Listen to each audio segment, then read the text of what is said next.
Hello friends. अभी UP triple SC ने जो अपना पीटी का एग्ज़ाम कंडक्ट करवाया है, एक एग्ज़ाम 6 सितंबर को हो रहा है और एक 7 सितंबर को। दो शिफ्ट में होंगे, फर्स्ट शिफ्ट सेकंड शिफ्ट, और इसी तरह 7 तारीख को फर्स्ट शिफ्ट सेकंड शिफ्ट, यानी टोटल 4 पेपर होंगे। तो ये जो मैं पेपर लिए हुए हूँ, ये 6 सितंबर के फर्स्ट शिफ्ट का एग्ज़ाम है और इस क्वेश्चन पेपर को हम लोग सॉल्व करेंगे। और आप ये मान के चलिए कि जो मैं आपको सॉल्यूशन दे रहा हूँ वो नियर टू परफेक्ट हैं। लगभग सारे आंसर इसके सही होंगे। थोड़ा बहुत ऐसे होता है जो आयोग बाद में अपनी आंसर की देता है, उसके हिसाब से थोड़ा बहुत चेंजमेंट हो सकता है। अदरवाइज आप इसको फाइनल मार्क मान करके चलेंगे। चलिए सॉल्व करते हैं। पहला क्वेश्चन है, महावीर ने निम्नलिखित में से किस स्थान पर मोक्ष प्राप्त किया है? इसका आंसर होगा पावापुरी। दूसरा है, जैव विविधता संशोधन अधिनियम 2023 कब लागू हुआ? इसका आंसर होगा 1 अप्रैल 2024। नेक्स्ट है, अंतर्राष्ट्रीय श्रम संगठन का मुख्यालय कहाँ पर स्थित है? इसका आंसर होगा जनेवा।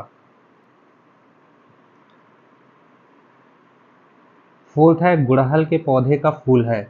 इसमें ऑप्शन दिए गए हैं, बहुत छोटा है, उभयलिंगी है, नपुंसक है, एक लिंगी है, नन ऑफ दीज। इसका आंसर होगा उभयलिंगी।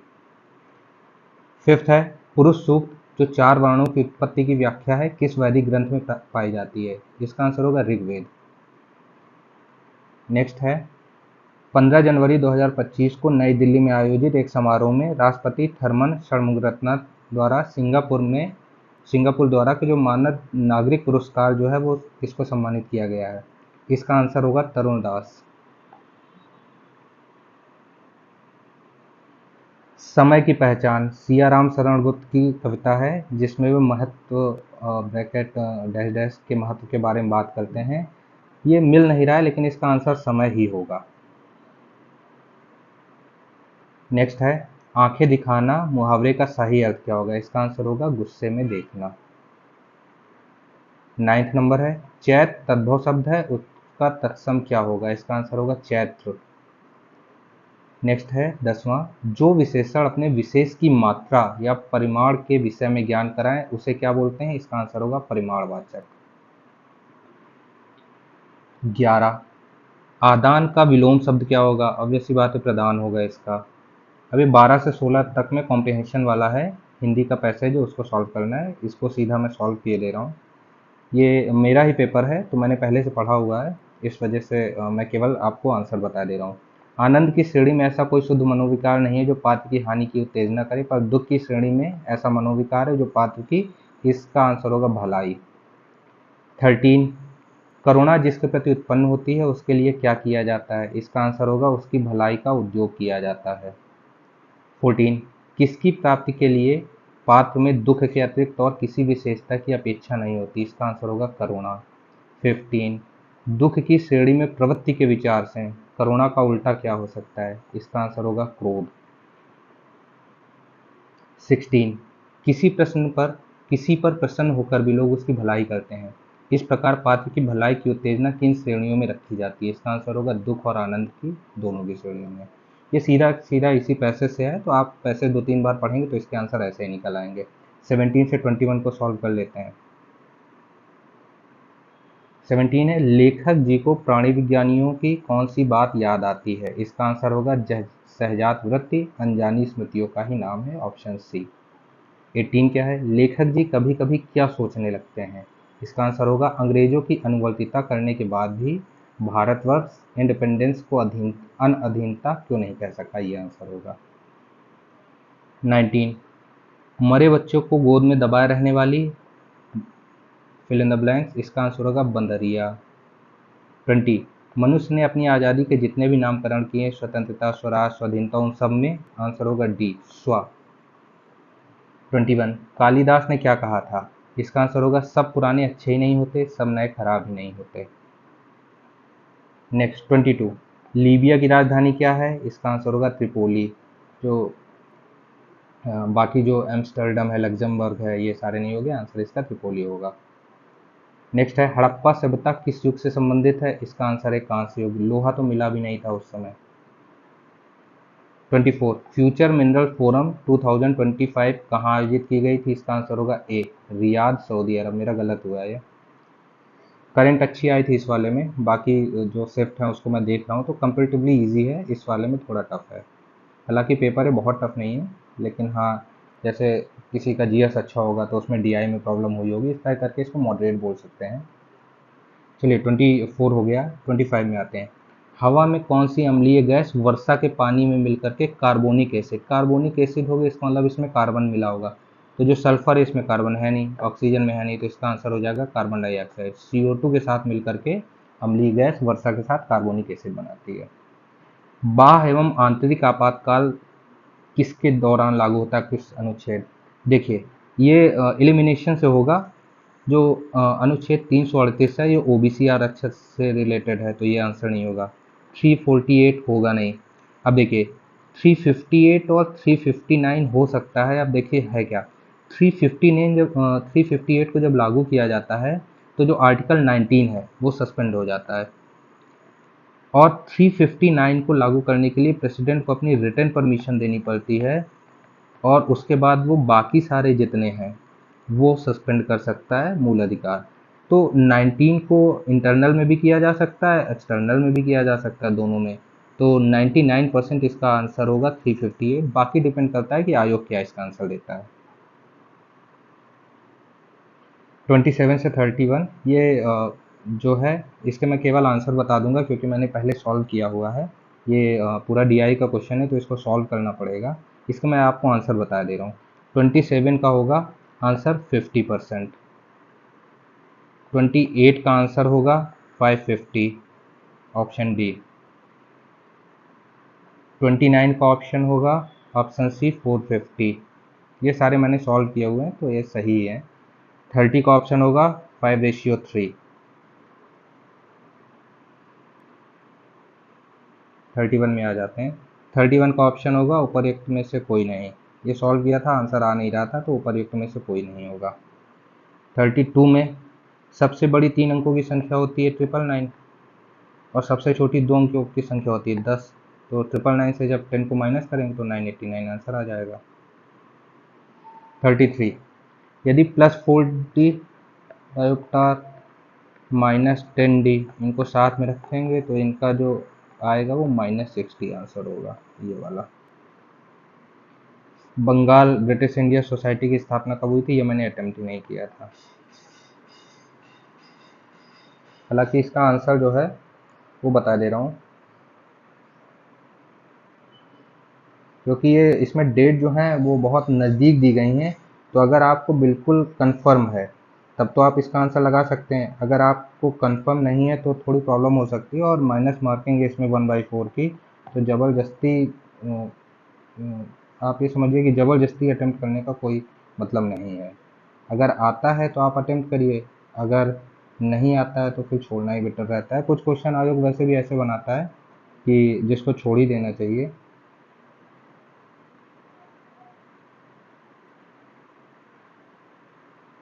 ये 1843 में हुआ था। इसका जो आंसर है वो है 20 अप्रैल 1843।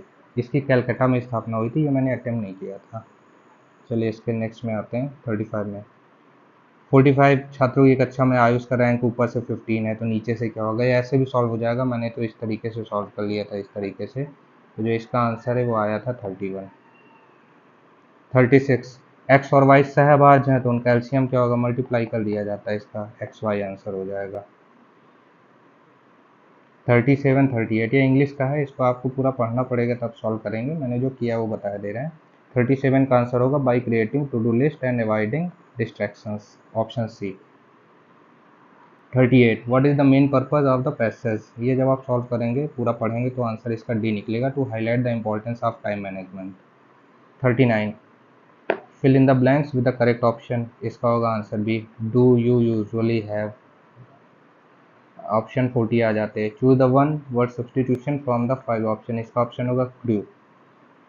41 चूज द राइट आंसर, इसका अगर सॉल्व करेंगे पूरा तो इसका आंसर होगा Rama may be in the garden.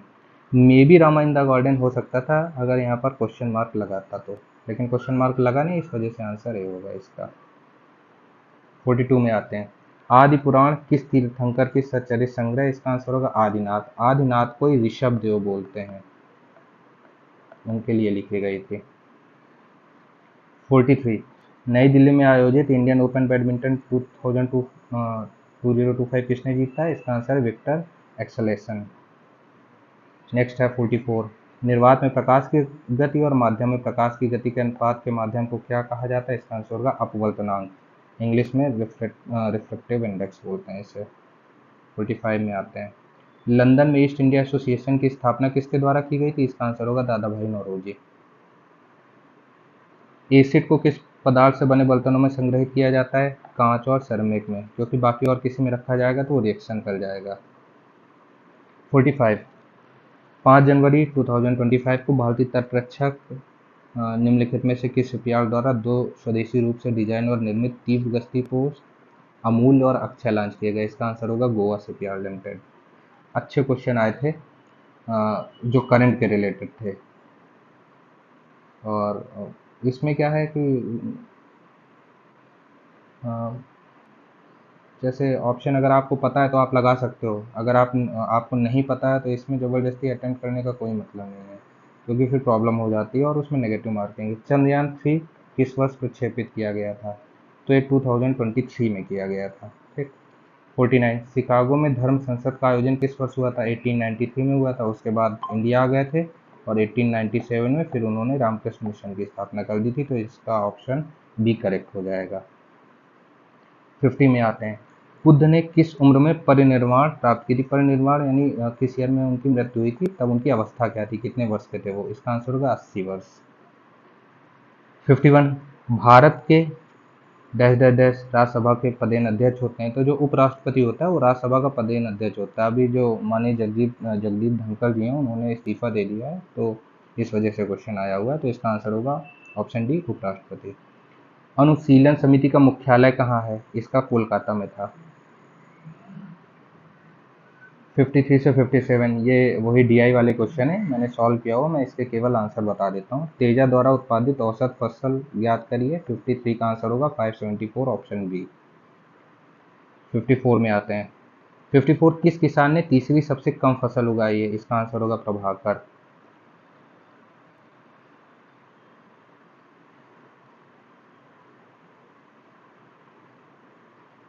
इसको एक बार आप कंफर्म कर लीजिएगा। 55 सभी किसानों द्वारा उत्पादित कुल सरसों और कुल गेहूं के बीच अनुपात क्या होगा? इसका आंसर होगा ऑप्शन डी 397 अनुपाते 284। 56 इसका आंसर होगा अप्रॉक्स। इसमें लगभग पूछा गया है इसलिए इसका आंसर होगा 97%। अगर लगभग वर्ड हटा दिया जाता तो पॉइंट में आंसर आता है इसका लगभग। 57 में आते हैं, 57 का आंसर होगा 192। 58 एशियाई खेल कितने वर्षों में एक बार आयोजित होते हैं? आंसर होगा 4 वर्ष। 59 भारत का संविधान पहली बार 1928 में नेहरू रिपोर्ट जारी की गई थी। ये जो नेहरू रिपोर्ट थी ये जवाहरलाल नेहरू के पिताजी मोतीलाल नेहरू द्वारा बनाई गई थी और इसी में संविधान के बारे में बात की गई थी। 60 भारत के विभाजन को ब्रिटिश सरकार द्वारा स्वीकार किए जाने की घोषणा किसने किया था? इसका आंसर होगा लॉर्ड माउंटबेटन। राजगोपालचारी माउंटबेटन के बाद आए थे। देखनी किस राज्य का पारंपरिक नृत्य है? ये वाला मैंने अटेम्प्ट नहीं किया था, लेकिन इसमें देखिए आप अगर इसको ऑप्शन से देखेंगे तो देखनी वर्ड जो है वो उत्तर भारत का लग रहा है, इसलिए इसका आंसर गोवा नहीं हो सकता है। इसी तरीके इसका आंसर केरल भी नहीं हो सकता है।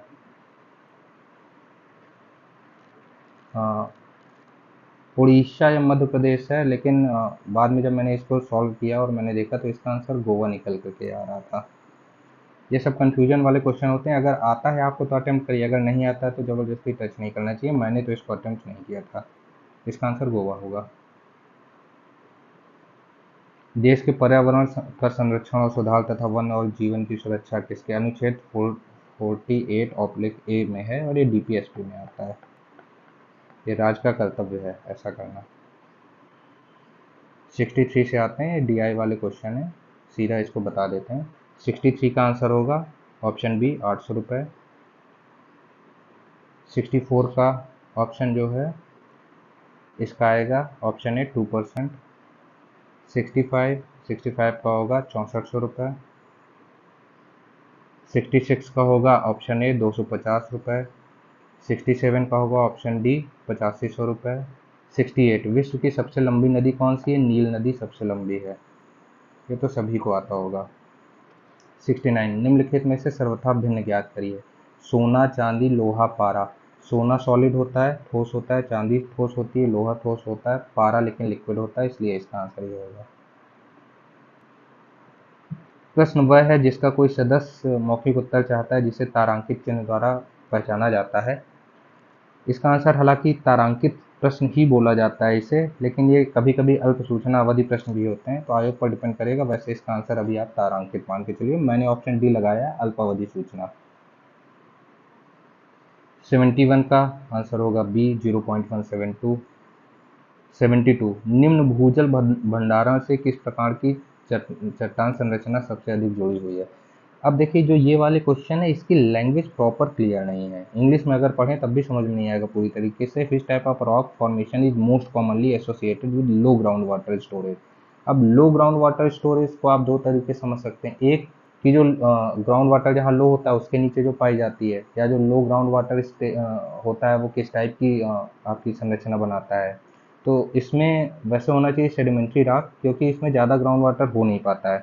लेकिन अगर फॉर्मेशन की बात की जाए तो लाइमस्टोन फॉर्मेशन भी बनाता है, तो 99% इसका आंसर सेडिमेंट्री रॉक होगा। लेकिन ये डिपेंड करेगा कि आयोग क्या मानता है इसका आंसर और किस हिसाब से वो इस क्वेश्चन की लैंग्वेज को कंसीडर करता है, क्योंकि वो अपने हिसाब से कुछ भी कंसीडर कर सकता है। एग्जैक्ट ये वाली जो लाइन है ये समझ में नहीं आ रही कि कहने का मतलब क्या है। 73 2/5% के रूप में 40, ऑप्शन डी। 74 बहुत अच्छा क्वेश्चन था ये। देखिए, जब हम अंडर रूट 49 -1 सॉल्व करेंगे तो 6 आएगा, जबकि हम 45 अंडर रूट को सॉल्व करेंगे तो 3√5 आएगा। अब रूट 5 हर एक कंडीशन में 2 से तो बड़ा होगा ही, तो इसका आंसर 2 इंटू 2 पॉइंट समथिंग होगा, यानी 6 से बड़ा हो जाएगा। तो इसमें से बड़ा होगा ऑप्शन ए, यानी अंडर रूट 45। 75 एक सामाजिक घटना जिसमें समाज का एक वर्ग अपने जीवन की मूलभूत आवश्यकताओं को भी पूरा करने में समर्थ हो जाता है, उसे गरीबी बोला जाता है। 76 में आते हैं। जनवरी 2025 में कौन सा देश आधिकारिक तौर पर ब्रिक्स समूह का 10वां पूर्ण सदस्य बना? आंसर होगा इंडोनेशिया। ऊंट कहाँ वसा जमा करता है? तो हम्प में ही जमा करता है। अब 78 से जो 82 तक है, ये डीआई का बहुत प्यारा क्वेश्चन आया था और इसको सॉल्व करने में टाइम लगा था, काफ़ी टाइम लगा था। इसके आंसर मैं बता दे रहा हूँ। 78 का ऑप्शन होगा ऑप्शन सी। 79 का होगा ऑप्शन डी 470। 80 का होगा ऑप्शन डी 1680। 81 का होगा ऑप्शन सी 1500। 82 को होगा ऑप्शन बी 43। इसमें आ जाते हैं। आसिया का प्रीमियर खाद्य एवं पेय व्यापार प्रदर्शन इंडस फूड 2025 का 8वां संस्करण कहाँ आयोजित हुआ था? इसका आंसर होगा India exposition mart limited, greater Noida, option C. 84 किस औद्योगिक नीति प्रस्ताव ने सार्वजनिक क्षेत्र को भारतीय अर्थव्यवस्था में एक रणनीतिक भूमिका प्रदान की? इसका होगा ऑप्शन बी औद्योगिक नीति प्रस्ताव 1948। एक पुरुष का परिचय देते हुए एक महिला ने कहा, उसकी माँ मेरे पिता की इकलौती बेटी है। पुरुष का महिला से क्या संबंध है? पुरुष बेटा है उस महिला का। 85 का बी सही होगा। 86 में आते हैं। भारत के पश्चिम में कौन सा सागर स्थित है? इसका आंसर होगा अरब सागर। पूर्व में बंगाल की खाड़ी है। कांगटो भारत की सबसे ऊंची चोटियों में से एक है, जो किस राज्य में है? आंसर होगा अरुणाचल प्रदेश। 88 इसका आंसर होगा नन ऑफ दीज। 89 डीटीएम के किस चरण में सबसे तेज जनसंख्या वृद्धि देखी जाती है? चरण 2 में देखी जाती है। पुणे में आयोजित उद्यमिता विकास सम्मेलन 2025 का विषय क्या था? इसका विषय था आत्मनिर्भर भारत के लिए पशुधन उद्यमिता, option A. Live stock entrepreneurship for a self reliant India. 91 दिसंबर 2024 में किस संगठन ने सेफ इसको लागू तो किया था? श्रम और रोजगार मंत्रालय ने, लेकिन इसकी रिपोर्ट निकाली थी नीति आयोग ने। तो मेरे हिसाब से तो इसको अब आयोग क्या मानता है उस पर डिपेंड करता है, क्योंकि इसमें जो मंत्रालय एसोसिएटेड है वो ऑप्शन डी ही सही है, लेकिन रिपोर्ट निकाली थी ऑप्शन ए ने। अब देखिए कि इस पर आयोग क्या मानता है, क्योंकि ऑप्शन ए ने जो रिपोर्ट निकाली है नीति आयोग ने वो इसके सहयोग से निकाली है, अकेली रिपोर्ट नहीं निकाली और इस मंत्रालय के द्वारा निकाली गई है, जिसको नीति आयोग ने निकाला था। तो आंसर वैसे इसका ए होगा, नीति आयोग। 92, अविकसित अर्थव्यवस्था का क्या अर्थ होता है? वे देश जहाँ प्रति व्यक्ति वास्तविक आय कम होती है। 93, विजय स्तंभ कहाँ स्थित है? चित्तौड़गढ़ में है, ऑप्शन ए। 94, भारतीय संविधान, इस 94 में आप इंग्लिश हिंदी दोनों पढ़िए तो आपको समझ में आएगा कि क्या बोल रहा है। ऑप्शन बोल रहा है कि भारतीय संविधान के किस अनुच्छेद के अनुसार संघ की कार्यकारी शक्ति राष्ट्रपति में निहित होगी? आप जिस अनुच्छेद की बात कर रहे हैं वो है, इसमें मैंने 53 लगाया हुआ है। अब देखते हैं कि क्या होगा इसमें। 57 में तो होगा नहीं, अनुच्छेद 21 उससे रिलेटेड है, आपका मूल जो मूल अधिकार है उससे रिलेटेड है। अनुच्छेद 46 डीपीएसपी से रिलेटेड है। केवल 53 और 57 ही रिलेटेड है, तो 53 इसका आंसर हो जाएगा 94 का। अर्थव्यवस्था के अवशेष को अंतिम उपयोगकर्ताओं तक पहुंचाने और स्थानांतरित करने के लिए निम्नलिखित में से कौन सा माध्यम कार्य करता है? इसमें भी देखिए, अगर पूरी तरीके से आप इसको देखें, which of the following act as a vehicle for the mobilising and transforming the economy surplus to the ultimate users, करता है इसको फाइनेंशियल इंस्टीट्यूशन है, बट गवर्नमेंट पॉलिसी के बिना वो उसको नहीं कर सकता है। तब आयोग क्या मानता है इस पर डिपेंड करता है। हालांकि इसका आंसर फाइनेंशियल इंस्टीट्यूशन होना चाहिए, मैंने गवर्नमेंट पॉलिसी लगाया है लेकिन मेरे हिसाब से फाइनेंशियल इंस्टीट्यूशन होना चाहिए। डिपेंड करता है कि आयोग क्या आंसर की देता है उसके हिसाब से। ये क्वेश्चन आना ही आना था, क्योंकि अभी भारत पाकिस्तान का विवाद हो रहा था, तो उसमें भारत ने जो सिंधु जल संधि है उसको स्थगित कर दिया था, तो इसका आंसर होगा सिंधु जल संधि। विश्व उपभोक्ता अधिकार दिवस कब मनाया जाता है? ऑप्शन ए 15 मार्च। मुकेश सुरेश से लंबा, इसको जब सॉल्व करेंगे तो ऑप्शन ए निकलेगा। निर्धारित नहीं हो रहा है कि कौन सबसे छोटा है, सबसे लंबा तो निर्धारित हो जाएगा, सबसे छोटा निर्धारित नहीं हो पा रहा है। 99 में आते हैं, काम के बदले अनाज कार्यक्रम का पुनर्गठन किया गया और अक्टूबर 1980 में इसका नाम बदलकर क्या कर दिया गया? इसका आंसर होगा राष्ट्रीय ग्रामीण रोजगार कार्यक्रम या national rural employment programme, option B. 100, पूर्व अमेरिकी राष्ट्रपति जिमी कार्टर का 100 वर्ष की आयु में निधन हो गया, और वो तिथि क्या थी जब उनका निधन हुआ था? तो इसका होगा आंसर सी, 29 दिसंबर 2024। तो ये सारे हम लोगों ने 100 क्वेश्चन सॉल्व कर लिए हैं। 99% जो भी मैंने आपको बताया है सही है। थोड़ा बहुत डिपेंड करेगा, वो उस पर डिपेंड करेगा कि आयोग किस हिसाब से अपनी आंसर की रिलीज करता है, क्योंकि कभी कभी आयोग ऐसे क्वेश्चन पूछ लेता है जिसकी लैंग्वेज क्लियर नहीं होती है, तो उसमें क्या करता है आयोग अपने हिसाब से आंसर देता है, बाद में फिर आपसे कहेगा कि अगर आपको ऑब्जेक्शन लगाना हो तो आप ऑब्जेक्शन लगा दीजिए। अब अच्छा पेपर था, इस पेपर को आप इजी तो कतई नहीं कह सकते हैं कि आप बोले बिल्कुल इजी है, तो बिल्कुल इजी नहीं था। करंट अफेयर्स के क्वेश्चन बहुत अच्छे थे, डीआई का एक सेट बहुत अच्छा था, बाकी 3 सॉल्व करने लायक थे। फिर भी यह है कि मेरा मानना है कि अगर किसी के नेट 65 प्लस इस वाले पेपर में आ रहे हैं तो उसका अच्छा अटेम्प्ट माना जाएगा। और बाकी हम लोग देखेंगे, अभी सेकेंड शिफ्ट का देख लेंगे कि सेकेंड शिफ्ट में किस तरीके से पेपर आया है, और 7 सितंबर वाला देखेंगे, फर्स्ट शिफ्ट सेकेंड शिफ्ट, उसको सॉल्व करने का प्रयास करेंगे, तब हम लोग को एग्जैक्ट अंदाज़ा लगेगा कि नॉर्मलाइजेशन जब होगा तो किसको फ़ायदा हो सकता है, कुछ किसको नुकसान हो सकता है। लेकिन हालांकि मेरा मानना है कि जो 6 सितंबर का फर्स्ट शिफ्ट था अच्छा पेपर बनाया गया है पीटी के हिसाब से। अब आप इसको कंसीडर करें कि पीसीएस में उसके हिसाब से ईजी है या किसी और से कंपेयर करें तो अलग बात है, अदरवाइज यूपी ट्रिपल एससी में जो जॉब आने वाली है उसके लिहाज से जिसके भी 65 प्लस के आएंगे उसका अच्छा स्कोर है। 70 के ऊपर जो होंगे उनका काफ़ी अच्छा स्कोर होगा, और जो 80 प्लस जाएंगे वो तो फिर टॉपर ही होंगे, उनकी बात ही नहीं करनी है। ठीक, तो आगे देखते हैं क्या है। हालांकि जो मैंने आंसर किए लगभग वो सही है, एक दो क्वेश्चन को आप हटा दीजिए। आप इससे टैली कर सकते हैं कि आपके कितने मार्क्स बन रहे हैं, और कमेंट में आप बताइएगा कि किसके नेट मार्क्स कितने बन रहे हैं, यानी पॉजिटिव और नेगेटिव को हटा करके 1/4 नेगेटिव मार्किंग उसको हटा दीजिएगा तो आपको पता चल जाएगा कितने बन रहे हैं। चलिए, थैंक यू वेरी